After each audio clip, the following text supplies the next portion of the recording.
Hey everybody, welcome to a new series where I redesign your sound effects. The purpose of this video isn't really to show off or anything, but more so to show alternate ideas for how a sound effect can be approached. It's all improvement focused, so if you have a sound effect that you want us to redesign, then make a post on Twitter tagging us at BlipSounds and using the hashtag BlipRedesign. I'll be a lot more likely to pick sound effects that are tied to animations and perhaps has source recordings and or stems, tracks, etc. Or some sort of challenge where I'm limited to certain source recordings that you provide. Feel free to specify in the tweet itself and post all your stuff to Google Drive, Dropbox, or something of the like. But anyways, let's dive in and see how it goes.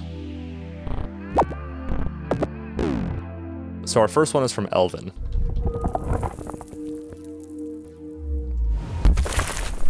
So Elvin, your sound is good, the rock sounds awesome, and the magic effects are really cool as well. I think it just needs a little bit more attention to detail to the animation. Like when the animation actually starts and the rock is coming up, and maybe a whoosh sound effect when the rock is being thrown. So to start off, I want to create a sound for the rock getting uprooted from the ground. And to do this, I'm just gonna steal this sound here, and we are going to reverse it. Yeah, I kind of accomplished what I wanted, but it doesn't really sound super good. Let's say I have this dirt breaking sound, and this is just a spade and some dirt. Okay, this is kind of what I was looking for. Let's just stitch these together and try and get one continuous sound out of them. Ooh, nice. Okay, so that feels a lot better. Now let's glue these together and let's reverse it. And this is kind of a sound that shouldn't be so loud, and in fact we should be cutting out the higher frequencies because the sound is coming from underneath the ground.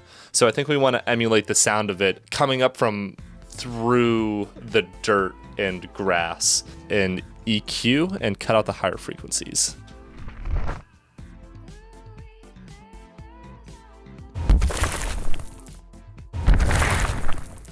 There's not really much of a whoosh. You can see in the transient here that there's, yeah, pretty much no whoosh at all. So I'm gonna add a whoosh sound to this. So we're gonna have a slow build and then a kind of a fast impact afterwards. And this faster one is going to be higher pitched, and we're also going to automate this little band here upwards and downwards. Nice, cool, cool. That tail helped a lot. Let's listen to the before.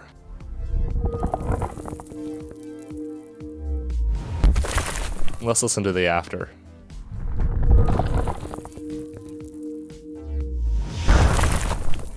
So there's a lot more I could do for the sound, like adding a little sparkly texture for the magic here. But yeah, I think that's good. So this one is by the Fazo.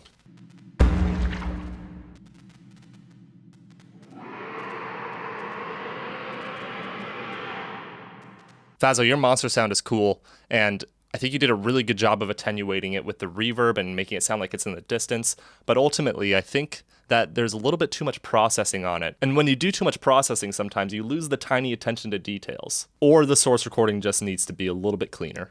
Let's do the roar first. This is just my voice making bird noises. And make it sound like it's way in the distance by cutting out the higher frequencies. We're also gonna lower the volume quite a bit, add some reverb. I'm somebody that really prides themselves on being able to design with any source recording. But monster sounds are one of the few sound types where it really does rely on the source recordings, and so much so that you can have the same exact source, but one small performance difference in a sound that you record can make a big difference for whether it's usable for a monster roar. And maybe if we added a automated pitch shifter to this as well.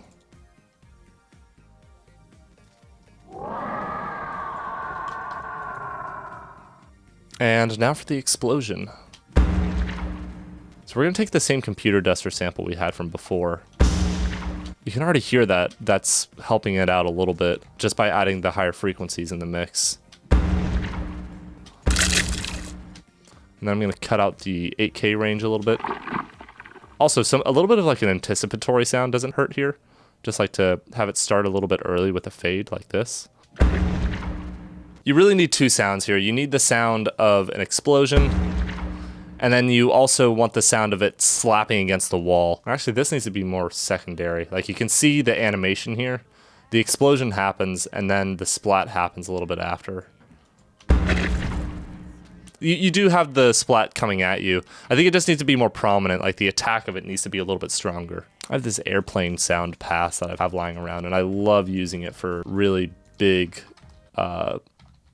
intense things. The reason that I'm using a low pass on everything, by the way, is because it's behind the glass, so I just want to emulate the feeling that there's a wall in between the player and the thing that's exploding.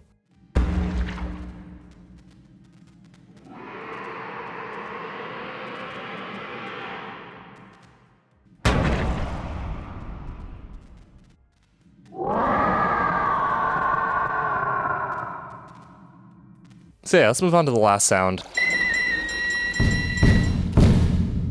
Freddy, this is a really cool cannon sound. I really don't have many notes for you. The only thing that I really want to add to this is a little bit of high end with some white noise.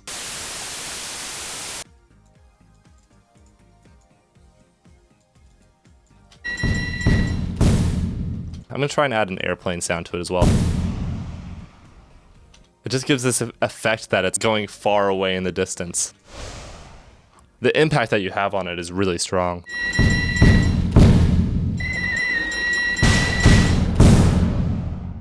Anyway, that pretty much covers it for this video. Thank you so much for watching. If you enjoyed it, leave a comment and let me know how I did. I really want you guys' honest feedback. I think the ideas and the principles were definitely there, but the execution could definitely be upped a little bit more. If you want to take part in this sound redesign, just tag us on Twitter @BlipSounds and use the hashtag #BlipRedesign. The only requirements that I have is that you make the sound to a video, and I'm gonna be more likely to pick your sound if you have stems, sound effects, or some sort of sound effect that I am limited to challenge myself with. But anyways, leave me a comment letting me know how I did. Don't forget to like and subscribe if you enjoyed the video. We put out a video every single Friday, and I'll catch you in the next video. Thanks for watching.